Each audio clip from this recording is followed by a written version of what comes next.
Hey y'all, alright, we are back at it again, and this time I'm over here on the driver's side, left hand side, to repack these bearings and get this all put back together. This side did not mess up. As you can see, this side looks, it's all very, very good. We don't have any issues with this side.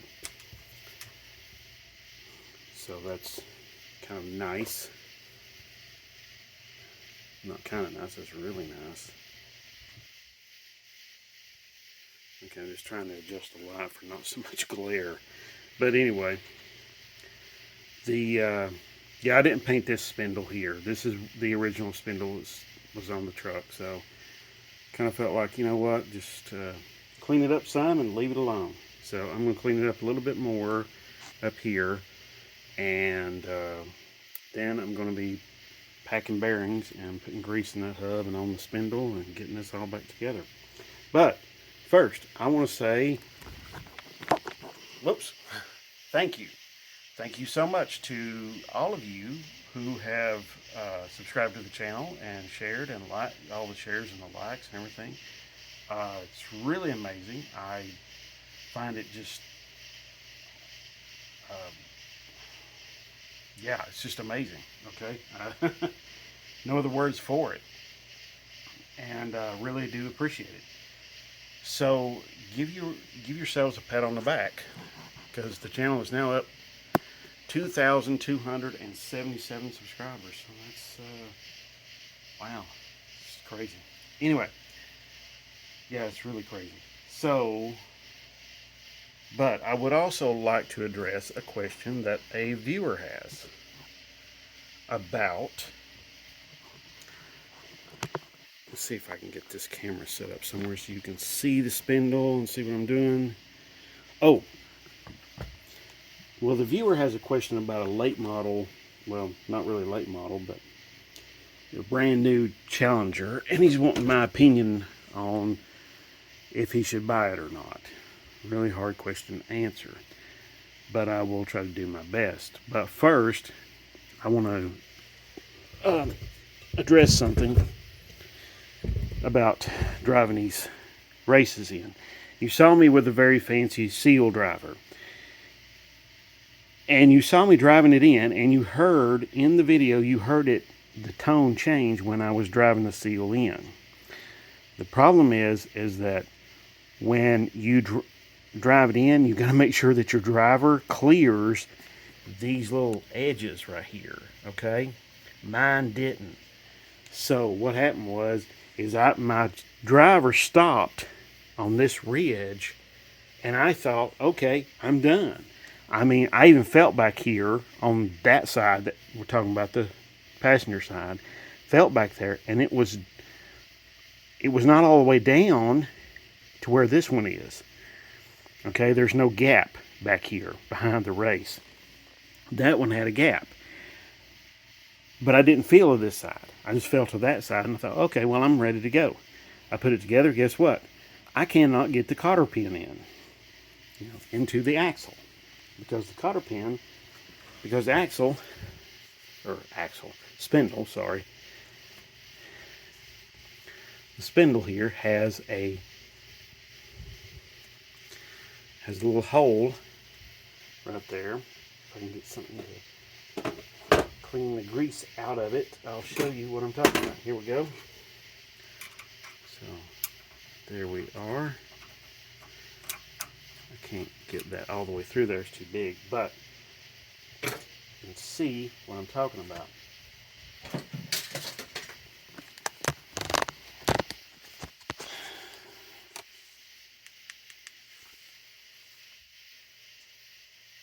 Okay, you see what I'm talking about right there? Alright, so anyway, so I could not get the spindle nut up far enough on the spindle to make it past the hole there. And one thought popped into my head was that, well, maybe I didn't get all of that seal or that race driven into the back far enough. And I come over here and check this rotor, and sure enough, I was right. I had not gotten it driven in far enough.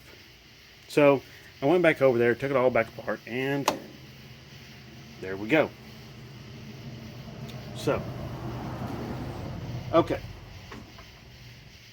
So, let's address a question from a viewer about late model Dodge Challengers, and should he buy one? Well, it's a very hard question to answer.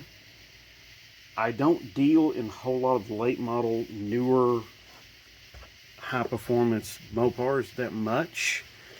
I will say that they are great, and there is nothing to dislike about them other than the fact that they've got a lot of gadgets on them. And if you're like me, you're not a very gadgety oriented person, then that may not be something that appeals to you.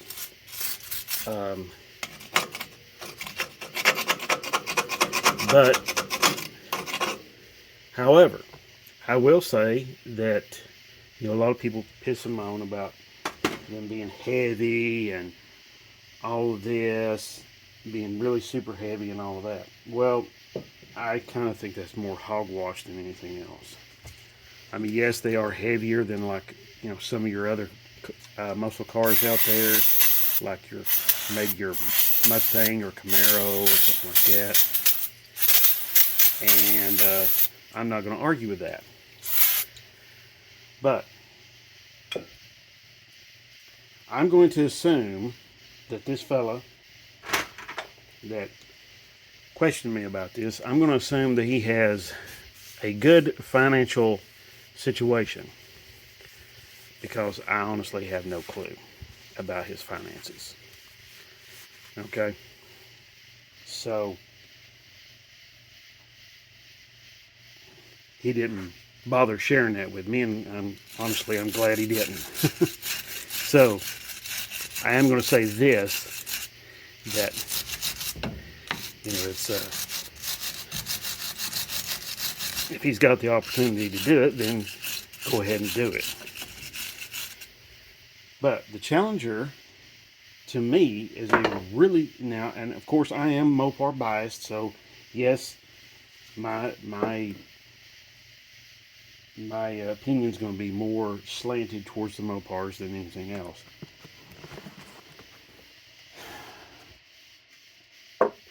No pun intended there, Mopar, slanted,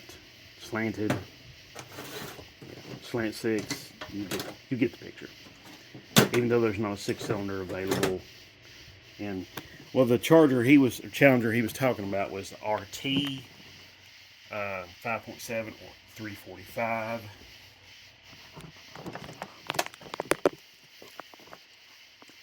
Just as a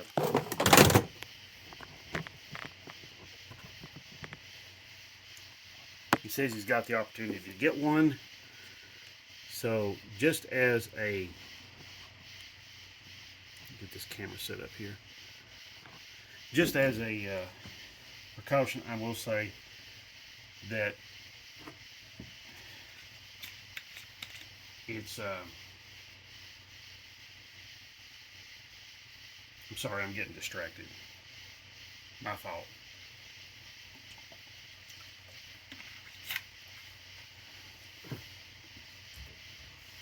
Right, like I was saying. If you have a chance to get one, yes, please do go ahead and indulge yourself. If you're not putting anything else, out. Nobody else in your family or your home needs anything. You know what I'm saying? If you're in that position and you don't have to worry about stuff like that, you got the money and the means to do it, then go right ahead. But yes, late model Challenger is actually a pretty good piece.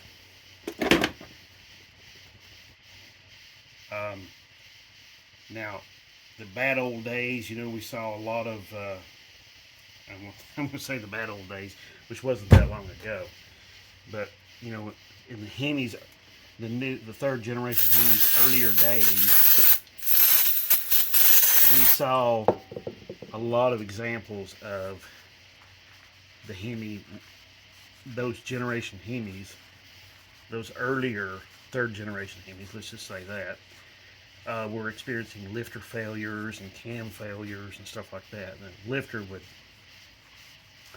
start ticking, and then it could take out a cam. So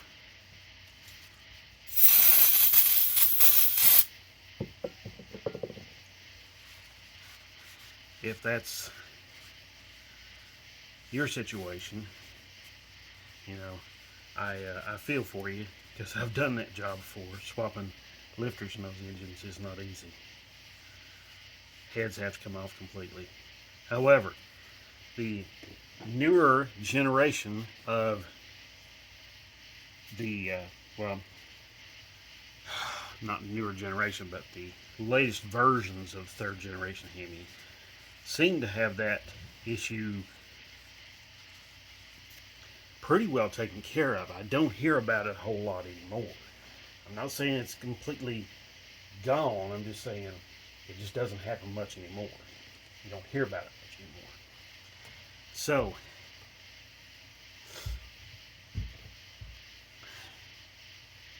anyway, I gotta go get my bearings. So, yeah. And the newer generation, or the latest versions, sorry, I keep messing that up. The latest versions of the third generation Hemi have got some excellent cylinder heads on there. I mean, they possess some really killer cylinder heads that just have fantastic flow capabilities right out of the box. I mean, in factory form, which is pretty awesome when you stop and think about it. So, I'm going to go get a towel and a brush, and I'll be right back. Okay? Okay, y'all. All right. So, I was talking about the third generation Hemi. It's the latest iteration of the third generation Hemi, and how good it was. It's actually really good now. Just come with me. I forgot my paper towels over here, and I'm going to need them. So, yeah, this latest generation of the latest iteration, the latest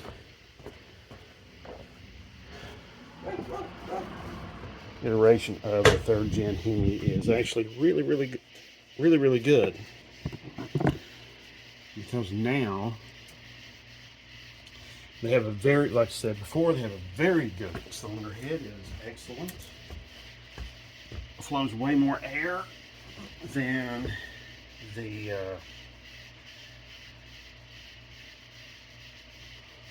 previous Hemi cylinder heads. And I think the latest versions of the Hemi are called the Eagle. I'm not absolutely certain. Like I said, I'm not that knowledgeable about the very latest and late model cars. So, but somebody did ask me for my opinion, so I'm going to give it. I think it's if you've got the, like I said before, if you've got the finances to buy a car like that, I say go for it. If you like it and you want it, go for it. If you can swing it financially. Now myself, I'm not gonna even look at that, because I mean, I've got this. I've got the Barracuda. I've got other kinds of vehicles, so I'm not even gonna go in that direction. But I will say this. I've driven several of the late model Hemis in Chargers, 300Cs, trucks, Challengers, and they all are great. They make really good, great driving cars. Are they on a performance par with, like, say, a typical Mustang GT?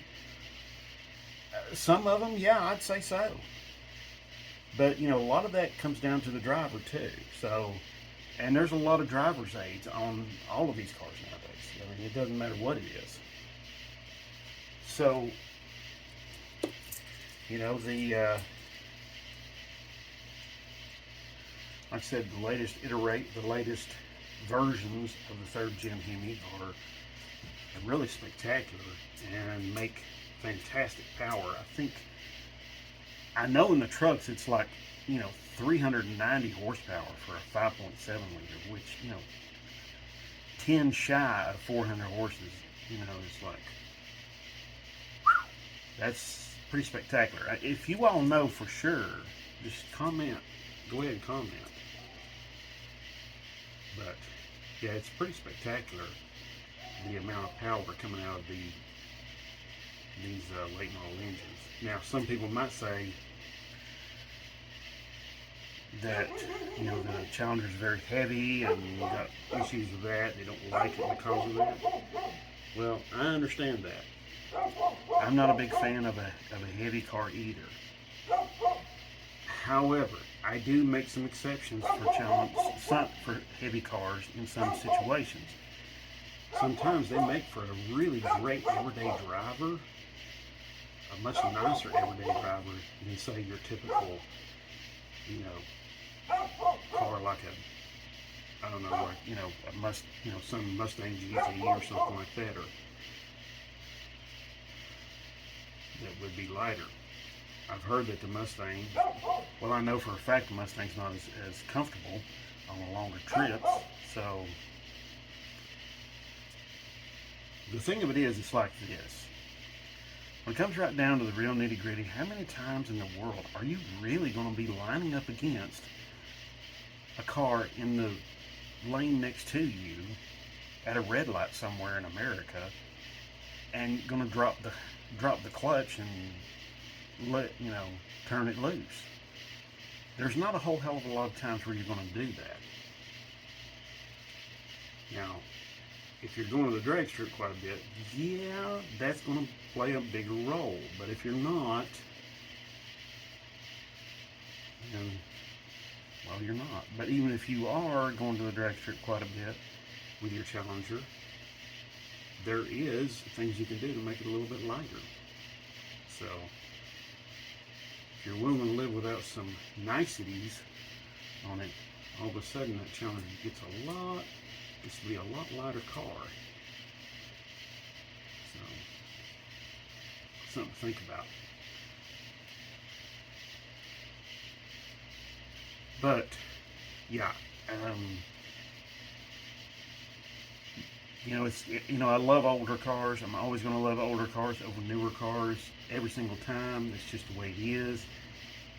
But it is nice having something that's newer, more reliable, and something you don't have to really worry about too much, especially if it's got a warranty on it, which that does help, because, you know, hey, you got your Barracuda torn down, you got your D150 torn down, or whatever, you know, and you can't drive them. It's nice to have something like that to fall back on.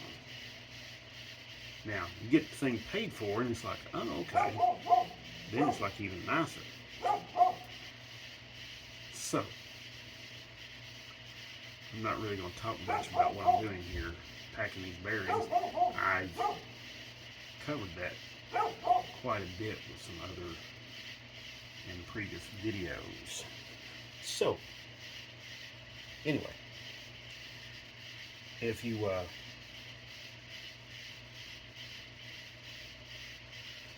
so we'll just get this out of here. I'll just put it in the hub.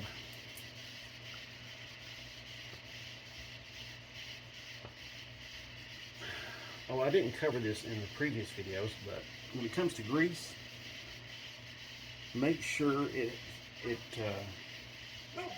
has the correct numbers, like this right here.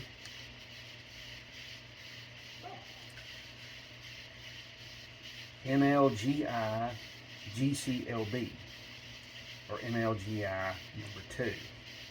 Okay? It's high temperature disc brake wheel bearing grease. But make sure you're using a good quality grease. Now, on the other side over there, I had a bearing failure. I'm not sure if the bearing failed or I used the wrong grease. I used chassis grease. I thought it would have worked. It worked fine over here, but for whatever reason over there, it decided, no, it's taking a day off permanently. And it did. So, that's what I want to stress to you all when you're doing this work. Make sure to use correct lubricants and things like that, because it's sometimes you can get messed up on this stuff. Okay. Yeah, on more with the 2023 Challenger SRT345. Like I said, a great all-arounder. You know, it's not going to be, it's just a great all-arounder car. And what I mean by that is it's going to be really great doing everything, but it's not going to do any one thing better than any other car. So it's going to be a great all-arounder, which honestly is pretty damn sweet, really, when you stop and think about it. I mean, because there's a lot of cars out there that are, some of them are kind of crappy at a lot of other things, but they are spectacular at one thing. So, just something to think about. Okay. Let's see here. Anyway,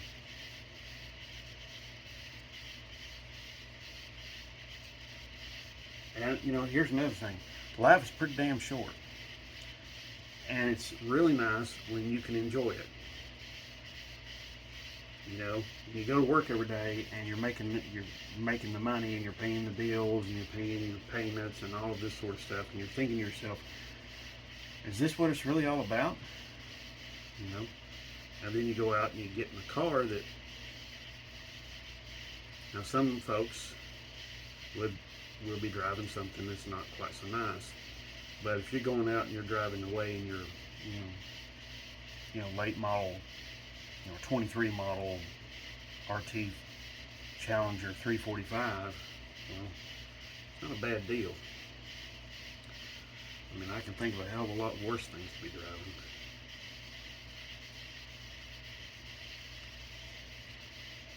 You know, of course, there's always going to be somebody that's going to say, well, this version of the Challenger makes more power, or this version, the Hellcat has more power, or this one has, it handles better, and,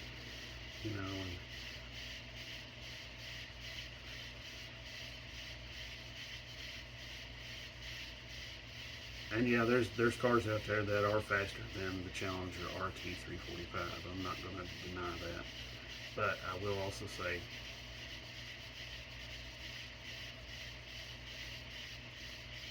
that Dodge has done a fantastic job with the Challenger and making it better and better and better and better and better every single year. And they're just getting it, these last few years have just been spectacular. So, like I said before, I'm not going to go over the minutia of money. That is for that viewer. That's for him to consider. That is not for me to advise him on. I'm not a financial advisor. So,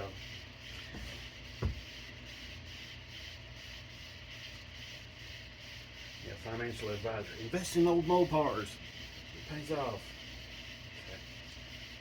Anyway, all right, well, let me get my hands cleaned up and I'm going to cut this video off because, well, it's done. Okay, I've got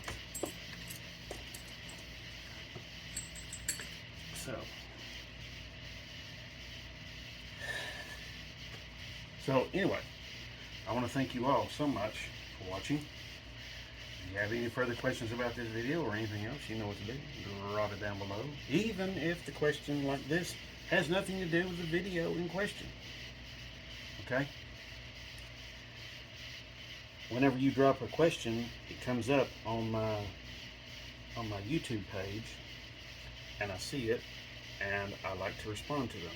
I like that interaction. So that's kind of nice. And for those of you wondering, I will be starting a Patreon page, and I want to stress something very, very, very important. Let me make it very, very clear. You do not have to give. It is a thing if you want to help me out and give some money. That would be great. I will definitely appreciate it. But you don't have to. It is entirely up to you. There is zero pressure. I'm still going to be making videos. I'm still going to be trying to feature technical stuff like this, doing this job right here. Or doing any of these jobs on these small cars. So I thank you so much, and I really appreciate it. Keep sharing, keep the thumbs ups, and let's keep it going. All right, thank you very much. God bless.